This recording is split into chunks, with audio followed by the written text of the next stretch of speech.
Mataji.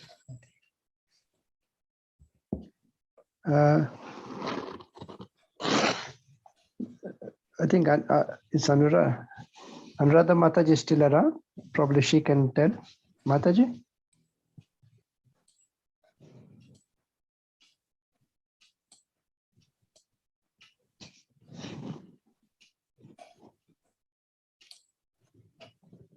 Because normally the second level follows the first level, Prabhu. Yeah? And the request will be sent in the group itself. The WhatsApp group itself, we will get they will be informed. All the information will come there. Okay. Yeah. So there is at the end of the ceremony, which is on Sunday. Yes. Then what time is the program, Prabhu? Anything? Any tentative time? Because Balram Jayanti is also there. Yeah, I'm not aware of it. Yeah, maybe finishes before that. Yes. And it's a very auspicious day, Sunday. Yes. So devotees can take their commitment, daily chanting the Mahamantra. Yes. And someone in the chat is already asked us, would you please explain the devotional services we are expected to do? Yes. Yeah, for that minimum the chanting the Mahamantra once a day, and then for this you can do a number of services. You need to volunteer for that. We need volunteers for the chat service. We also need volunteers for co-hosting and others. Please send your a request will be sent later on, and then please fill in the form, and at that time you can send it. Okay, please wait till the time you get the form. Yes, Prabhu, I think we can start the class now. Yes, Prabhu. Namo Vishnupadaya Krishna Prishtaya Bhutale Srimate Bhakti Vedanta Swami Iti Namine Namaste Saraswate Devi Gauravani Pracharine Nirvishesha Shunyavadi Paschatya Deshatarine Jaya Shri Krishna Chaitanya Prabhu Nityananda Shri Advaita Gadadhar Shri Vasadi Gaur Bhakta Jaya Shri Krishna Chaitanya Prabhu Nityananda Shri Advaita Gadadhar Shri Vasadi Gaur Bhakta Vrinda Hare Krishna, Hare Krishna, Krishna Krishna, Hare Hare, Hare Rama, Hare Rama, Ram Rama, Hare Hare, Hare Krishna, Hare Krishna, Krishna Krishna, Hare Hare, Hare Rama, Hare Rama, Rama Rama, Hare Hare, Hare Krishna, Hare Krishna, Krishna Krishna, Hare Hare, Hare Rama, Hare Rama, Rama Rama, Hare Hare, Hare Krishna, Krishna Krishna, Hare Hare, Hare Rama, Rama Rama, Hare Hare, Hare Krishna, Krishna Krishna, Hare Hare, Hare Rama, Rama Rama, Hare Hare, Hare Krishna, Krishna Krishna, Hare Hare, Hare Rama, Rama Rama, Hare Hare, Hare Krishna,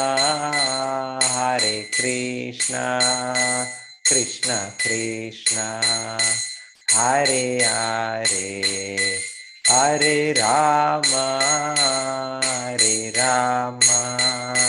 Rama Rama, Hare Hare, Hare Krishna, Krishna Krishna, Hare Hare, Hare Rama, Rama Rama, Hare Hare, Hare Krishna,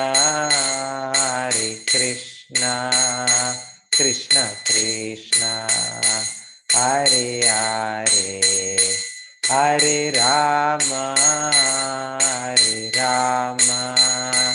Rama Rama, Hare Hare. Hare Krishna, all devotees. Today we are in the last chapter, 18th chapter.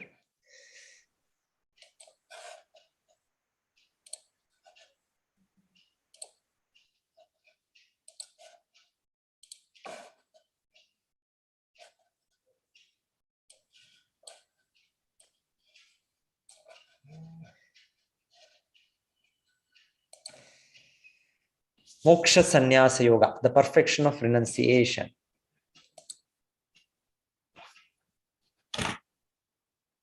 So the topics in this chapter: freedom from bondage through Karma Yoga.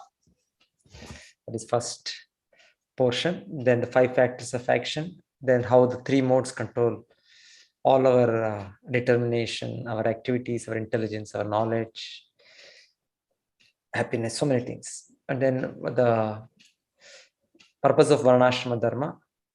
Then Brahman platform, Paramatma and realization. Then the final realization.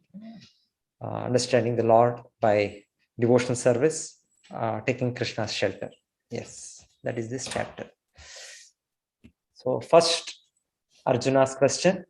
Arjuna Vacha Sannyasasya Mahabhavo Tattvam Ichchami Veditum Tyagasya cha Rishikesha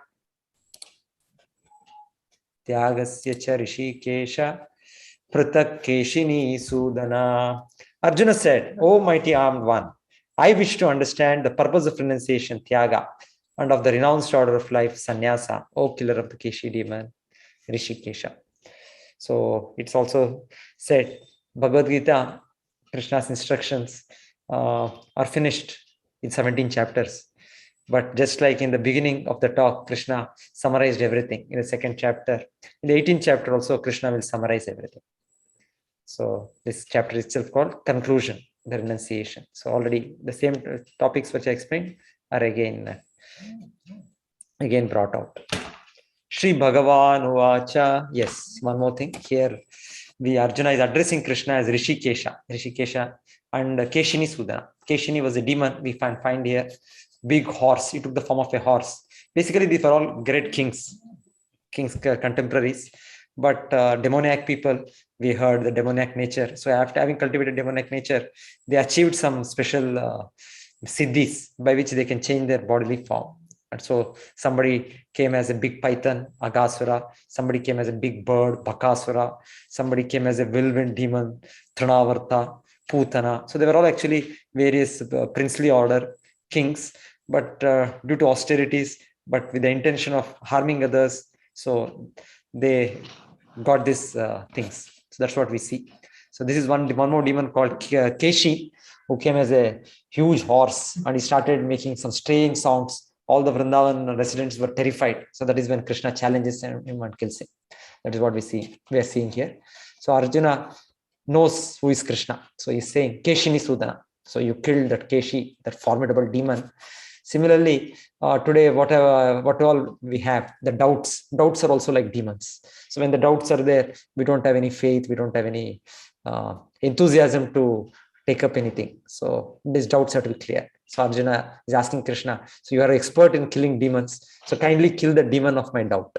So I have this doubt, this is like a demon. So kindly kill it. And having said that, Arjuna is also addressing Krishna as Rishikesha. Rishikesha means Krishna is the owner of the senses, master of the senses. So we are having our senses by which we live in this world. So the real owner, real enjoyer is Krishna. Rishikanam Rishikesha Sevanam Bhakti Ruchyate, it is said. So Bhakti itself means by engaging our Rishikas, our senses, in service of the owner of the senses or master of the senses, Rishikesha. That is called Bhakti. So by this, actually, the mind becomes very peaceful. So mind is otherwise very, very agitated. We are always, we do not know what we are doing, why we are doing. But if Krishna is pleased, Krishna is satisfied, then we achieve that mental happiness, spiritual happiness, the tranquility. So that's why Arjuna is addressing Krishna as Rishikesha and Keshini Sudana. So the now Lord's answer. Kamyanam karmanam nyasam sanyasam kavayo viduhu sarva karma phalatyagam prahostyagam vichakshanaha. The Supreme Lord said to give up the results of all activities is called renunciation, tyaga by the wise. And that state is called the renounced order of life, sannyasa, by great learned men. So we are all attached to the results in this world. We are all having a lot of material desires. Whatever we are doing, what is it in it for me? So that is how we go about living in this world. But tyaga, renunciation, means not giving up the things. So there's nothing that belongs to us at any time to give up. What is required is that enjoying propensity, what we have, that I am the enjoyer, I am the controller, I am the owner. So this has to be given up. Otherwise, everything belongs to Krishna. There is nothing that we have to give up. So we have to give up this enjoying propensity. We have to give up this bossing, this doggish mentality that I'm the controller, I'm the enjoyer. So this is what we have to give up. Some learned sages declare all kinds of fruitive activities should be given up. But there are yet other sages who maintain that acts of sacrifice, charity, and penance should never be abandoned. Yagna dana tapa, na tyajyam karyameva tat. So in last chapter we heard there are this austerities, this sacrifices, and this charity in different modes, sattva, rajas, tamas. So definitely, if whatever is in rajas and tamas has to be given up. But what is in sattva guna, that has to be cultivated more and more. And that which will purify our existence, we should accept it. Whatever we take it up, what will purify our existence, such acts should never be given up. So Srila Prabhupada explains how in our devotional service, we are having so many activities. So we are cooking for the Lord. It looks like material activity. As per the strict sannyasa rules, the sannyasi is not supposed to cook. Yes, because sannyasi is supposed to give up all desires for sense gratification. So he should not cook for himself, make nice feast and say, oh, let me enjoy the tongue, let me enjoy the taste. No, it is not allowed to do that. But in devotional service, we are allowed to cook for the Lord. So in fact, Srila Prabhupada, Acharya, when he went to the West, where is the possibility for him to take to be invited as a guest in somebody's home? So sannyasis previous times, they used to do that. They never used to live anywhere. They used to just travel. And wherever they used to visit, there used to be some people who invite them to their home. And sannyasis generally take once a day, once a meal. That's it. They are not eating 3 times, 5 times. They don't have so many things. So they have a very strict life. Like Shugamuni, we hear. So he was a sannyasi. So every day he used to go before a householder's place. They used to have cows. Just stay there for the time they're milking the cows. And maybe and half a liter milk. That's all. That is over. Their bodily maintenance is done. They don't have to think about next what I will eat for next meal, what I will eat. No. So that was how they were so strict in following. So for a sannyasi, so many rules are there. So Srila Prabhupada Acharya went. So in America, he started preaching. So he himself used to cook, and then used to invite and do the programs.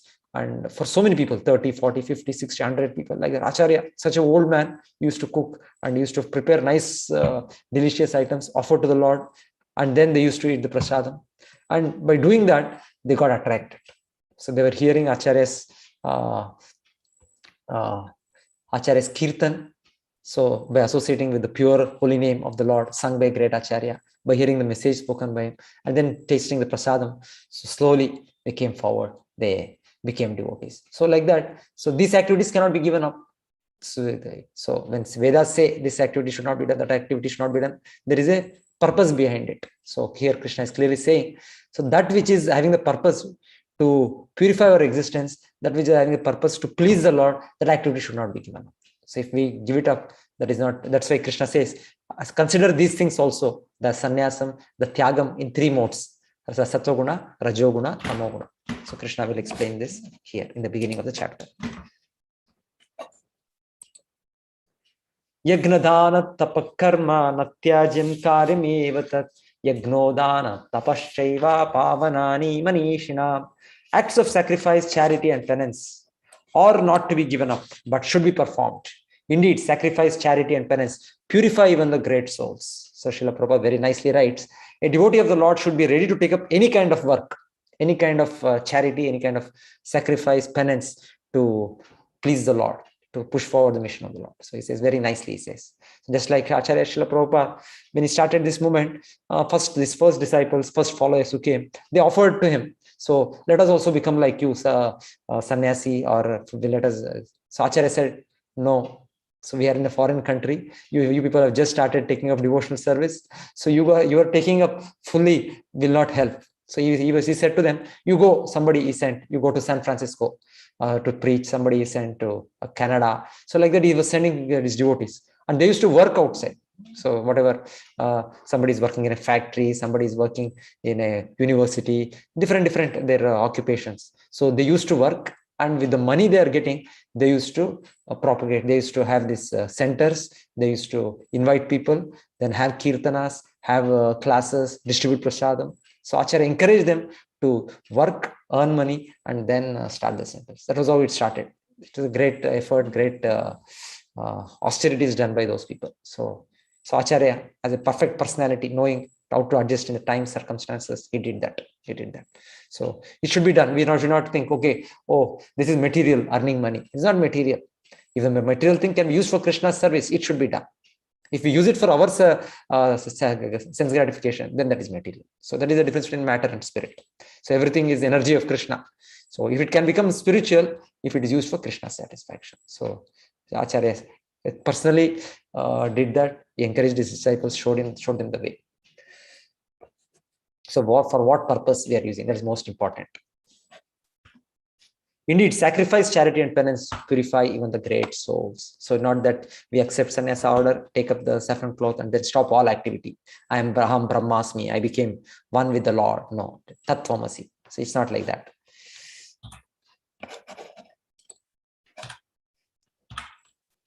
Yetani apitu karmani sangam tyaktva phalani cha kartavyani ti me partha nishchitam matamuttamam. All these activities should be performed without any expectation of result. They should be performed as a matter of duty, O son of Pratha. That is my final opinion. Yes, as a matter of duty. So now Krishna explains how this tyaga is in 3 modes: sattva, rajas, and tamas. So in sattva-guna, is doing the duty as a duty. Yes, it should be done. And rajoguna is where some difficulty, some pain. So we give up the activity. So I cannot do that. So nicely, Acharya gives an example. For progressing in spiritual life, we follow some procedures. We have to get up early in the morning. So we chant the Lord's names. But it is little difficult. But because difficulty is there, not that we give it up. We should not renounce such activities. So that is renunciation in the mode of passion. So, or working to get some money for the Lord's service. If it can help to push on the Lord's mission, it should be accepted. So then if that also, if you feel, oh, it is money, it is maya, no. So that is giving it up, that is also in Rajoguna or Tamoguna rather. So Acharya explains nicely, giving examples. And he also gives the example how in the beginning days or even otherwise. So there is a Vivaha Yagna. Vivaha Yagna for a sannyasi is prohibited. So he has completely come out of that. So, but for a younger person who is not in the beginning of his life, who is trying to advance in spiritual life, it is recommended. So there is that's why Vedic recommendation of Vivaha Yagna. So Srila Prabhupada, when he started his movement, also his disciples, his followers, many of them, particularly in the beginning days, they were all grihasthas. Acharya himself conducted the ritualistic ceremonies. Those days there were no pandits, pujaris available in the Western world. So Acharya is a sannyasi. So generally our sannyasis don't take part in it. But Acharya himself conducted those yagnas, conducted those rituals, because it is needed for their spiritual advancement, the disciples' spiritual advancement. So Acharya did not blindly stick to rules and regulations. For every rules and regulations, there is a purpose behind it. So we have to understand the purpose. So if we give up such activities, like that, thinking, okay, this is against the rules. And for a beginner in spiritual life, definitely it's very important. We have even the sannyasa stage. There is Bahudaka, Kutichaka, Bahudaka, Parivrajaka, Paramahamsa. There are various stages. So in the beginning stages, it is advised definitely to strictly follow all the rules and regulations. But for a person who is already self-realized, who has realized his connection with Krishna, who is a Paramahamsa, for him there is no need for all this, so many rules. So Acharya showed his mercy, encouraged his disciples in the way how they can advance by allowing them to enter the Grihastha ashram, and they further carried on this mission. So this is all Acharya explains how Yagna, Dana, Tapa, they all have their roles. They have all their roles, but properly it should be understood. Otherwise, it's not blindly one follows or one gives it up. Yes. Then Krishna talks about the 5 kinds of action, 5 factors for action. For any activity we do, there are 5 factors. Just like here, the example being shown, somebody is trying to purchase some cloth, some sari. So first of all, you need a place, you need a shop, either online, offline. Now we need a shop, previously a shop. Now at least online we have so many things. So the place, one way. Then we have the people who are required. A person who wants to buy something. Then he has to have the proper senses. Suppose we go to a shop, we should have eyes naturally, we should have our hands. So without these instruments, we cannot execute proper activity of purchasing a cloth or anything like that. Then we have to endeavor, we have to put our mind, we have to understand. So I want to go buy something, I should have some money, I should have carried, I should have planned. Without money, if I go, how I can buy anything? Or when I go there also, I properly try to select the things. If I'm not in proper mode, then I don't like something and then I come back. So endeavor, my effort is required. So for every activity, there is a person required, there is a place required, there is a senses with which we do an activity, and there is an endeavor. So generally, any materialistic person will confine to this. But a spiritualist knows not only these 4 factors are there, there is one more factor, the 5th factor, the most important factor, the Paramatma. So that is what we are seeing here in the example here. There is a place, and there are the instruments, the person, the endeavor, finally the Paramatma. So unless the Lord's sanction is there, somewhere something will go wrong and the activity will not happen. The person will have to return home. So he went to the shop, but that day it is suddenly some curfew and everything is closed. So he has the money, he has everything, but cannot take that. So the different ways we know the Lord as a 5th factor, the Paramatma, the most important factor, is the cause for any activity. So Krishna very nicely says, if somebody doesn't recognize this 5th factor, Paramatma, so he's very foolish, he's grossly foolish. That's what Krishna says here. Now we are trying to construct our temple. So next month, so we welcome you all to join us offline. So somebody is in Mangalore, definitely they can join us. We have it in our place. Next Friday in the mornings 8 to 10, the Bhumi Puja for this. So after which shortly we will we'll have the construction work going on. So for any activity like this, it is shown here. The place is required for the construction to happen. Land. you need the land. Then you will need the people, workers, the engineers, the architects, the laborers who are required. So without them, how it will happen? Then they have their senses, they have their hands, they have their so much strength, so much labor, so much planning by the architects. So they are using their, so they are having their senses, they are endeavoring, they are putting their efforts. So things will not happen without any efforts. So some devotees are also putting their efforts to plan, to execute, to collect donations, and so many ways. People also endeavor to contribute. So everything, so many things are there. Finally, the Lord's sanction. Every activity does not happen without the Lord's sanction. Anywhere things may collapse. So this is the most important factor, the Lord, the fifth factor. So any work, anything we take, Krishna says, any activity which happens by the body, by the mind, by the words, requires for these five factors for execution. And the most important factor is the Lord himself as Paramatma. Therefore, one who thinks himself the only doer, not considering the five factors, is certainly not very intelligent and cannot see things as they are. Yes. Knowledge, the object of knowledge, knower, are the three factors which motivate action. The senses, work, and doer comprise the threefold basis of action. So this is all little Sankhya, little Gnana. So analysis of how this work happens. And during this work, the worker, all that Krishna tries to explain, everything in the three modes. First of all, Krishna talks about knowledge in three modes. So the knowledge that there is some divinity without a clear understanding, that is one level. And little more clear understanding that completely we are different from the body, that is much higher understanding. And no understanding, no endeavor, or just confined to the particular work we are in as all in all. So that is the knowledge in Tamoguna. So Krishna says like that: Sattoguna, or what is knowledge? Rajoguna, what is knowledge? Tamoguna, what is knowledge? Knowledge by which one undivided spiritual nature is seen in all existences, undivided in the divided, is knowledge in the mode of goodness. So understanding that we are not the body, we are part of the Supreme Lord. So that becomes the knowledge in Sattoguna. And the knowledge that we identify ourselves with the body, we see the differentiation. Somebody is rich, somebody is poor, somebody is human being, somebody is dog, somebody is cat, somebody is white, somebody is black. So because it's the knowledge regarding the body, Krishna explains this. This is in Rajoguna. Knowledge by which a different type of living entities seem to be dwelling in different bodies is knowledge in the mode of passion. And the knowledge wherein people are just focusing on their whatever immediate necessities are. Knowledge by which one is attached to one kind of work as all in all, without knowledge of the truth. So what is this world? Who am I? Who is the cause behind this world? Without anything, without any endeavor to know this, Krishna says is said to be in the mode of darkness.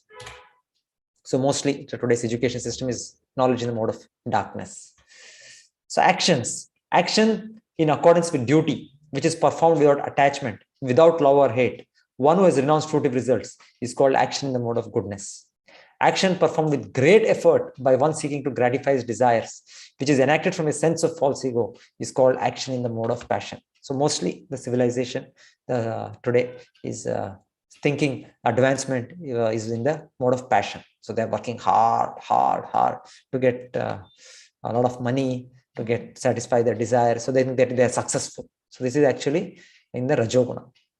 So Rajoguna, it's just a labor, but finally the real result is far away. Action performed in ignorance and delusion without consideration of future bondage or consequences, which inflicts injury and is impractical, is said to be action in the mode of ignorance. So any sinful activities, they fall under the actions of ignorance. Karya. Then the person who does karta, the worker who is free from material attachments, false ego, who is enthusiastic and resolute, who is indifferent to success or failure, is a worker in the mode of goodness. Worker who is attached to the fruits of his labor, who passionately wants to enjoy them, who is greedy, envious, impure, moved by unhappiness and distress, is a worker in the mode of passion. So again, mostly civilization, that is how we are pushed, we are motivated, so many motivational talks, all that is there. It is to make us in this Rajoguna mostly, but they hardly have understanding of Sattoguna, mostly Rajoguna. You can do it, it is with your capacity, like this. Okay. Yeah.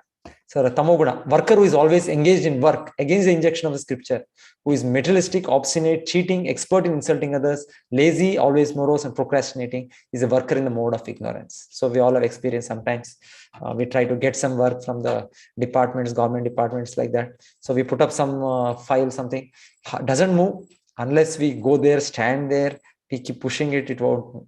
So it is all it's all in tamoguna, ignorance. So satoguna is where one does it as a duty. Yes, it is expected from me. I have to do. I will do it. Whatever may be, however difficult it may be, I will do it. That is satoguna. Who is enthusiastic, who is resolute, who is indifferent to success or failure. So rajoguna is so things are going on nice. One is enthused to do. If things turn up bad, some obstacles come, he will give it up. No, I cannot do this. I don't want to do this. No, that is rajoguna. But tamoguna is like doesn't want to do. So just okay. Procrastinating, just continuing. Let us see. It will go on like that. That is tamoguna. So the understanding by which one knows what to be done and what not to be done, what is to be feared, what is not to be feared, what is binding, what is liberating. That understanding is established in the mode of goodness. So Krishna talks about the buddhi, gnana. Gnana, he talks about gnana, knowledge, then he talks about buddhi, intelligence. So intelligence by which we are able to discriminate, we are able to take the help of the scriptures, we are able to understand how to make progress in spiritual life. So that becomes in the mode of goodness. In the mode of passion, it's like confusion, a middle state wherein we are not sure about what we are doing. What is cannot distinguish between religious way and irreligious way. Action which should be done and should not be done. That imperfect understanding is the mode of passion. And in the tamoguna, our intelligence works in such a perverse way. We think something which is wrong is right. So many people, some ways of practices, they feel they are right. So they consider irreligion to be religion, religion to be religion, under the spell of illusion and darkness, and strive always in the wrong direction. O Partha, in the mode of ignorance. That determination which is unbreakable, which is sustained with steadfastness by yoga practice, which controls the mind, life, and acts of senses, is in the mode of goodness. So Krishna then talks about determination. So these are different factors of action which are required. So Krishna says determination which is resolute, which doesn't stop with any obstruction. So until the goal is achieved, until so that is determination in Sattva-guna. Rajoguna again, if the result is good, then the determination is there. If the result comes against us, then we give it up. That is Rajoguna. Tamoguna is determination is we make so many what we can say vows. Like I remember when I was every year, okay, New Year. So New Year, this year we should do like this. This year I should study like this. Not that at the last moment, last day study. So we have all these determinations in Tamoguna, but it doesn't go. After the examination is finished, then till the next exam, the same thing. We continue our own old ways. So this is all procrastinating, just dreaming. It cannot go beyond dreaming, fearfulness, lamentation, moroseness, and illusion. Such unintelligent determination is in the mode of darkness. So then the happiness, Krishna talks about happiness in the three modes. He says, in Sattva-guna, in the beginning, it looks very, very like poison, like chanting a Hare Krishna mantra. Of course, that is nice even in the beginning. But sometimes when we start every day, 16 rounds I have to chant. But when you start chanting, yes, it is initially like, it is said it is like a poison. Or any spiritual practice, you have to wake up early in the morning and doing, it looks like initially like poison. But later, as you become used to it, it's a great nectar. So one cannot give it up. But Rajoguna is where the happiness, the typical happiness, the sexual happiness, what is there, whatever, initially appears very, very nice, very, very enjoyable. But later, finally, it becomes poison. So that is a Rajoguna. And Tamoguna happiness is where the sinful activities, it is even in the beginning, it is unhappiness, but under illusion, somebody thinks, oh, he's just like a drug addict, he's putting the syringes, he's putting the needle. It is such a painful thing. But in the Tamoguna, he doesn't understand. And he's saying things that it's okay. So it's, for outsider, he knows it's such a pain. And for some sort of illusory pleasure, hallucinatory pleasure, he's finally harming himself, he's harming his life. So that is all in Tamoguna, such kind of happiness, such kind of happiness which comes about by sinful activities. So that is tamoguna. Sattva-guna, rajoguna, tamoguna.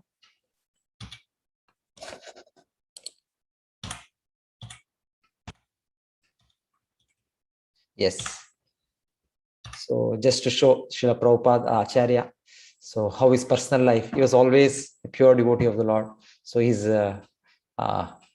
determination, we can see, his systematic way of life, we can see. So every way. So the disciples, when they used to travel with Srila Prabhupada, generally we all get something called jet lag. We go from one place to another.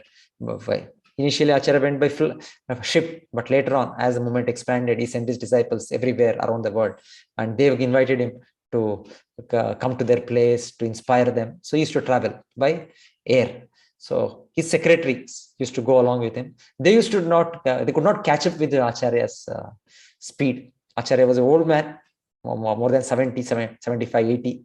His disciples were almost like his grandsons in early 20s or maximum 30s, 20 to 30.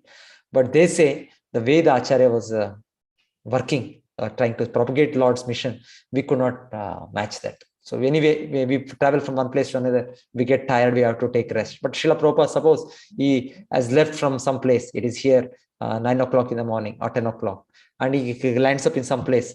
That place is now there, it is some whatever, 9 o'clock, 10 o'clock there. So Acharya will do the same thing what he will do at that time in any place. It's not like, okay, no, I've traveled for 6 hours, 10 hours, 12 hours, I have to take rest. And then let me see after taking 1 or 2 days rest, then I will see. No. Acharya is to do the activity which is doing at that particular time of the day, whichever place is. So a liberated person is beyond these bodily limitations. So that was how, in a short span of 10, 11 years, Acharya lived from 1960s to 77. After he started the movement, he could expand it to 108 centers, which is a miracle, magic that was done by him. So it's showing here how 6 o'clock, wherever, whichever place he is, he's taking a morning walk, and he's meeting with the guests, answering their questions sometimes. Or 8 o'clock, he's giving the talk to all his disciples. So different time, what is to be done during the time, Acharya will do. Everything systematic. And every day used to sleep by around 10 and wake up by 1 o'clock in the midnight, or even before that, just 2.5 hours sleep. And Srila Prabhupada used to write these books, translate these books. So all these books, Bhagavad Gita, Bhagavatam, are all such tapasya done by the Lord, by Srila Prabhupada, by which we have these wonderful books. Yes. So then,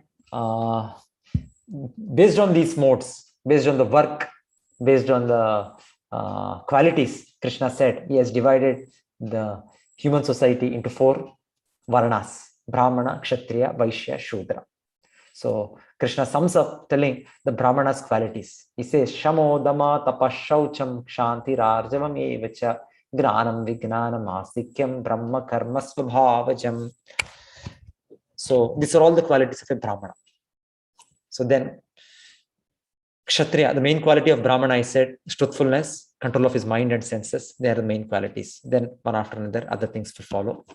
For Kshatriya, Shauryam, Teja, Dhrutir, Dhakshyam, Yuddhe, Chapi, Apalayanam, Dhanam, Ishvara, Bhavascha, Kshatram, Karmas, Bhavajam. The main thing is heroism, power, determination. They stand from the front. So now not like this. So Afghanistan president, he was the first person to run away from Kabul. It's not like that. So Kshatriya means he will stand in front, he will fight, he will give up his life. So he's ready. He will not just run away like that. He's not a coward like that. So we don't have such Kshatriyas today. Of course, the military people are there or fighting for the country, but otherwise, or the leaders like that, who are supposed to be the Kshatriyas, they don't do. It is not there. Then Vaishya and Shudra, Krishi Gorakshya Vanijyam Vaishya Karma Svabhavajam Paricharyatmakam Karma Shudrasyapi Svabhavajam. The Vaishya, the mercantile people, the agriculturist people, so what their occupations are also given. Farming, cattle raising, and business. Goraksha, it is very important. Just like Kshatriyas have protect the citizens, they also protect other living entities, but mainly Vaishyas as a sect, they protect the cows, which is a very important animal for human civilization, maintenance, for its advancement, to fulfill the purpose of life. So Goraksha, that is very important. Yes. So then Krishna sums up saying these 4 divisions of society which are there, each one is following that particular quality, is particular occupation, but by which if he follows, he can achieve the supreme destination. In fact, it's a cooperative way wherein everybody has a particular kind of a skill, particular kind of a tendency, particular kind of work. So he does that and he achieves perfection. So Varnashrama Dharma is not a type wherein somebody is trying to boss over another person. Oh, I'm a Brahmana. You have to hear me. It's not like that. So naturally, a person who is elevated is great. Person will take his advice, will take his guidance. That was how Kshatriya, Vaishya, they used to take. It was not an artificial system of domination of one group over another. It was not like that. By worship of the Lord, who is the source of all beings, who is all pervading, man can, in the performance of his own duty, attain perfection. Yes, so the Lord is the center. That is called Varnashrama, Daivi Varnashrama, wherein the Lord is the center. Shreyan Swadharmo Viguna Paradharmat Swanashritat Swabhavaniyatam Karma Kurvan Apnoti Kilbisham. It is better to engage in one's own occupation, even though one may perform it imperfectly, than to accept another's occupation and perform it perfectly. Prescribed duties according to one's nature are never affected by sinful reactions. So Arjuna, he was thinking, let me take up the job of a Kshatriya, let me take of a Brahmana, of a sannyasi. He wanted to renounce. So Arjuna, not required. Krishna is saying, you are a warrior, you are a Kshatriya, you are a Grihastha, you follow your dharma. So Krishna is telling, so it's better to follow one's own dharma than to take up somebody else's dharma. One can obtain the results of renunciation simply by self-control and by becoming unattached to material things and disregarding material enjoyment.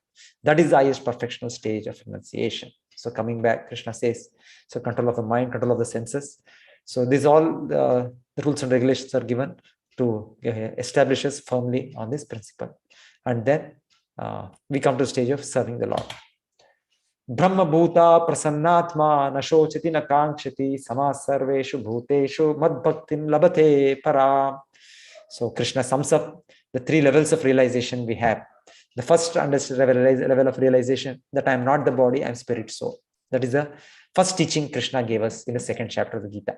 So somebody who is established on that, Krishna says, he actually becomes na shochati na kankshati. He achieves equanimity of mind.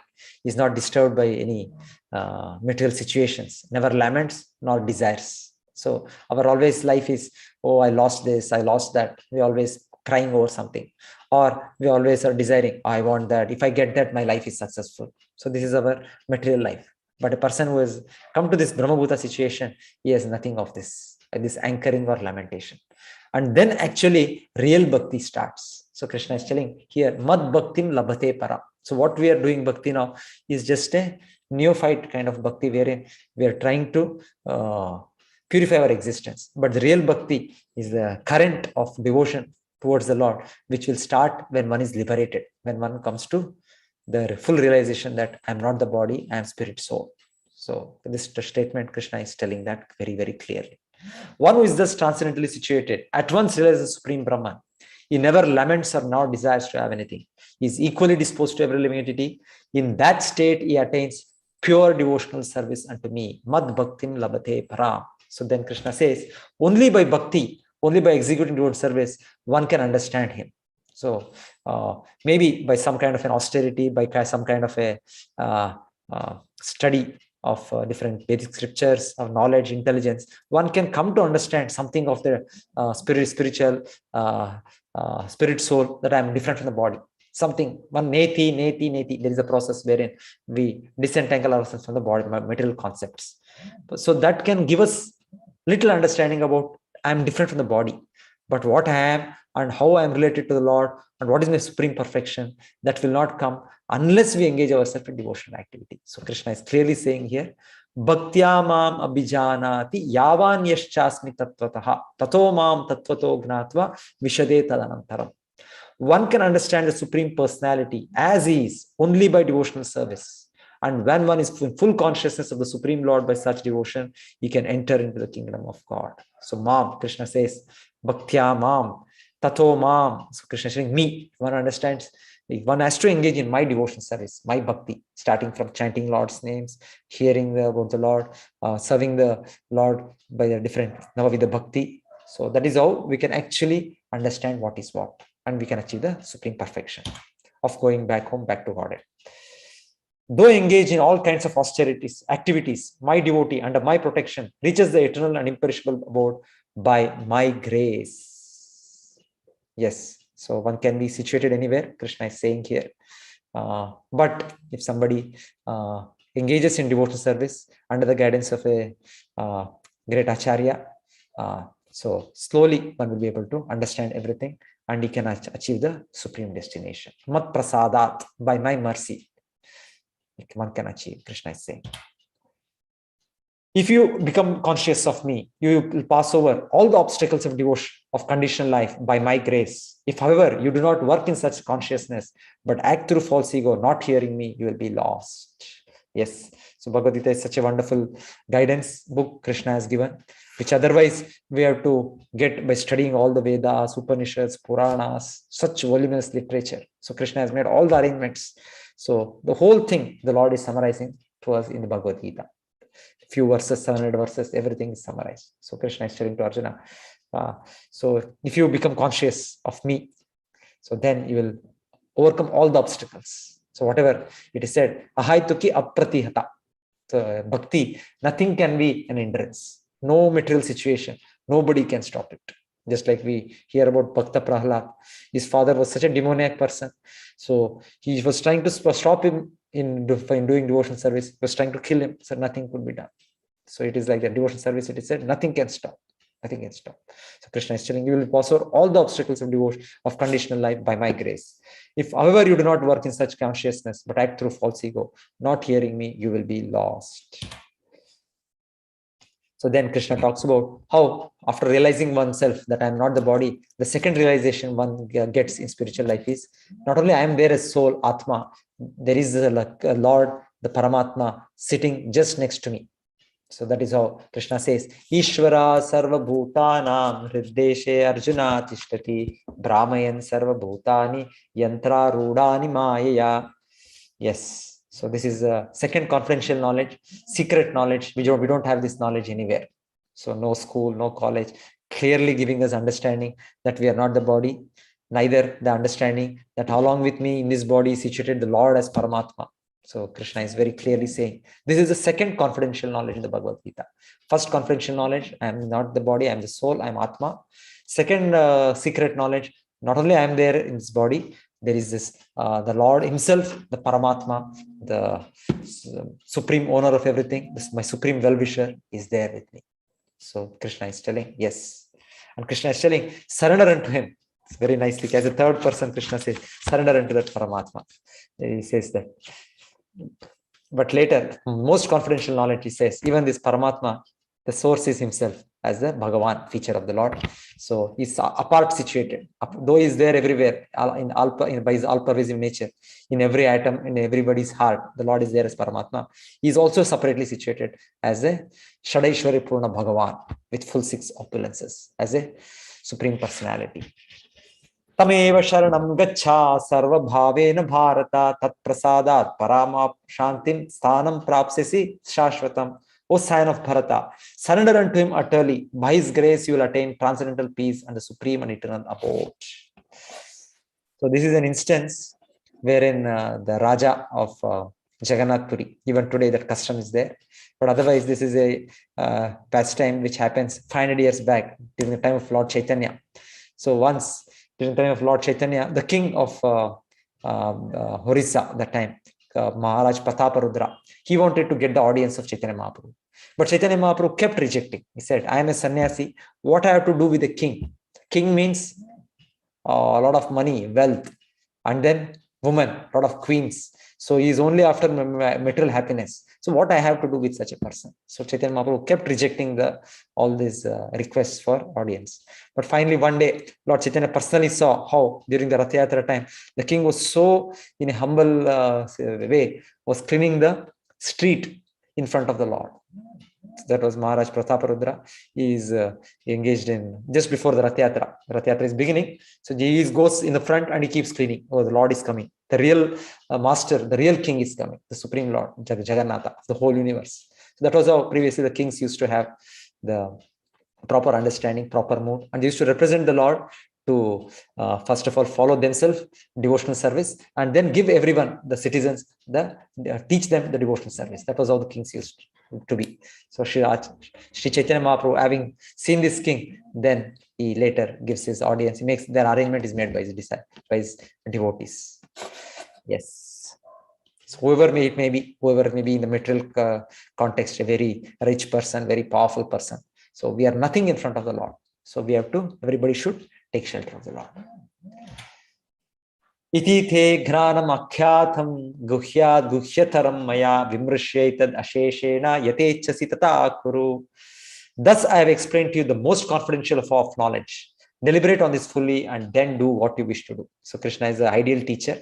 So Krishna does not force upon us anything. He gives us a choice.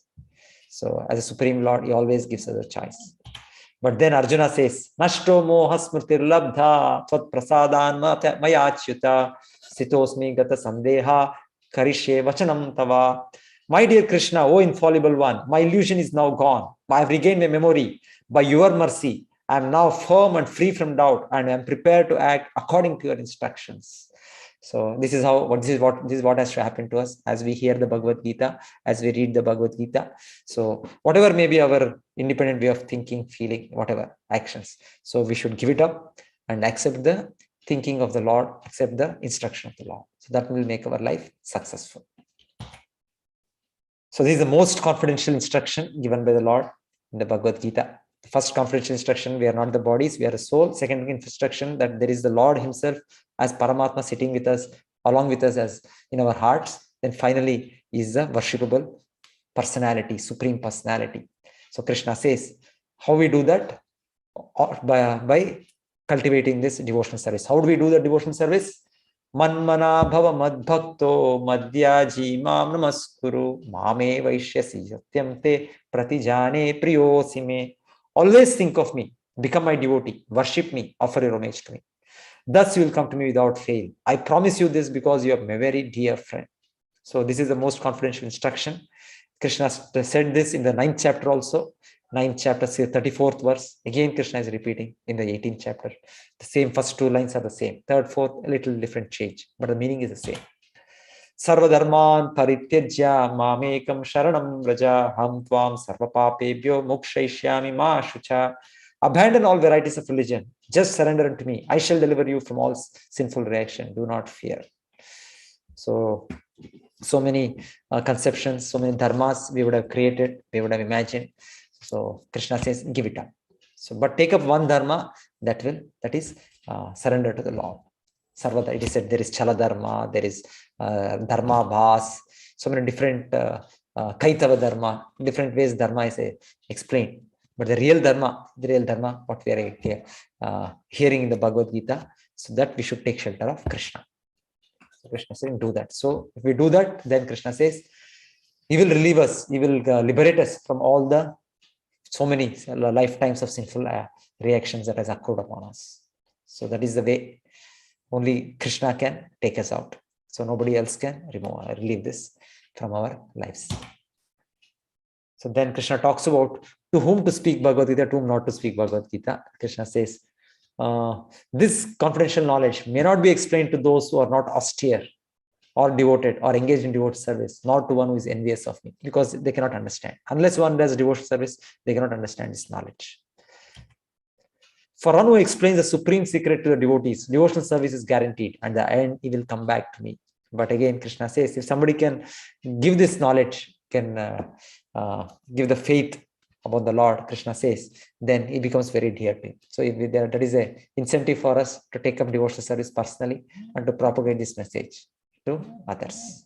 Definitely, when we enjoy devotional service, when we chant the Lord's names, when we engage in devotional activities, we become happy, and then we like to share the happiness with others.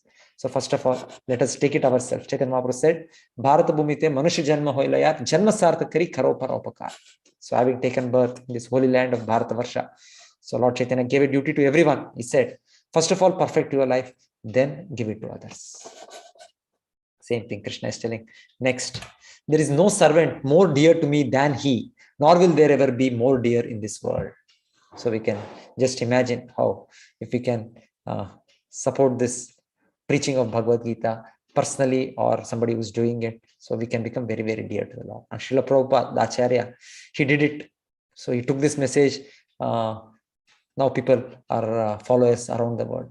It was there, Vedic culture 5,000 years back, but had crumbled. And last 100 years, 50, 100 years, again, there is a great revival. So we can see how Srila Prabhupada, the Acharya, great Acharya, is so dear to the Lord, having done this task. And I declare that he who studies this sacred conversation worships me with his intelligence. So we regularly read the Gita. So as we read, as we study, newer meanings, newer understanding will keep coming. So we are just in the 18 days rushing through just a chapter at a time, reading the main verses we were doing. But every day we can keep some time, at least 1 verse, 2 verse, 3 verse, and then study the shloka, word by word meaning, the translation, the purport. So detailed Srila Prabhupada has given everyone. So if we can do that, then actually it is like worshipping the Lord by our intelligence, if we were study this conversation.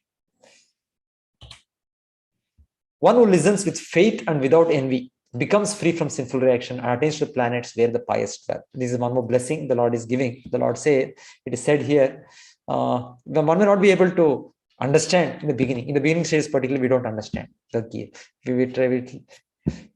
Things look very, very, what Krishna is saying is too much, or whatever, we may feel different opinions we may have because of previous conditioning. But it is said, somehow we just continue. We keep hearing Bhagavad Gita without, of course, we should not have enviousness to the Lord. So Krishna is telling, even by that activity, one will become free from sinful reaction. It's a Phalas Shruti. Just by hearing Gita, the benefit what we get, without even fully understanding it, fully following it. So Krishna is telling, if one just hears this Gita regularly, he'll become free from sinful reaction and attain to the planets where pious dwell. That means he'll be promoted to the heavenly planets. Of course, we understand the Gita, we follow the rules, regulations, then there is no doubt we will get the shelter of Krishna and we go back home, back to Bharat. So then the Gita is finished. Finally, Sanjaya summarizes, because Dhritarashtra asked the question, what happened? My sons and sons of my brother Pandu, what did they do? So Sanjaya said what all happened. Arjuna became in perplexity. Then Krishna has to speak the Bhagavad Gita. So finally Sanjaya gives his opinion. Thus have I heard the conversation of two great souls, Krishna and Arjuna. And so wonderful is that message that my hair is standing on end. By the mercy of Vyasa, I have heard these most confidential talks directly from the master of all mysticism, Krishna, who was speaking personally to Arjuna. So actually, as we continue reading Bhagavad Gita, day after day, month after month, year after year, so this should happen to us, that it like Sanjay is feeling great ecstasy. My hair is standing on end. So actually, we become accustomed to these topics. We cannot give up. So Bhagavad Gita is so nice. So nice. What the Lord spoke in just such a short time to Arjuna, just before the war, but it is something which whole life we can relish. We can keep reading, we can keep hearing, we can keep understanding this Gita. O King, as I repeatedly recall this wondrous and holy dialogue between Krishna and Arjuna, I take pleasure, being thrilled at every moment. So spiritual life is like that. Spiritual topics are like that. Material life becomes bored and bored and bored as the days progress. Sometimes when we achieve certain material goals, certain material things, it becomes as if I reached my top. I feel like that. But after some time, the same old thing. It is boring, dead boring. Material objects are dead boring. But anything connected to the Lord, the spiritual topics, spiritual activities, it goes on. Giving us more and more enthusiasm, more and more happiness. O King, when I remember the wonderful form of Lord Krishna, I am struck with even greater wonder and I rejoice again and again. So particularly he's talking about his darshan of the Vishwarupa. So not only Arjuna saw Vishwarupa, but even a lot of people, including Sanjaya, as he is saying here, I am struck when the Lord showed that Vishwarupa. So finally, his conclusion, because he was asked what is happening. So he is telling to Dhritarashtra, no question of victory for you and your children. Because why? Yatra Yogeshwara Krishno, Yatra Partho Dhanurdaraha, Tatra Shrir Vijayo Bhutir, Dhruva Nitir Matir Mama. Wherever there is Krishna, the master of all mystics, wherever there is Arjuna, the supreme archer, there will also certainly be opulence, victory, extraordinary power, and morality. Shri Vijaya Bhuti Dhruva Nitir Matir Mama. That is my opinion. Yes, so we should always keep the Lord with us. So by chanting his names, by taking his shelter. So we keep like devotees like Arjuna. So we have to seek their shelter. So then definitely all success in our life. Hare Krishna. Thank you, everybody. So you gave me an opportunity to remember for myself the 18 chapters of the Gita.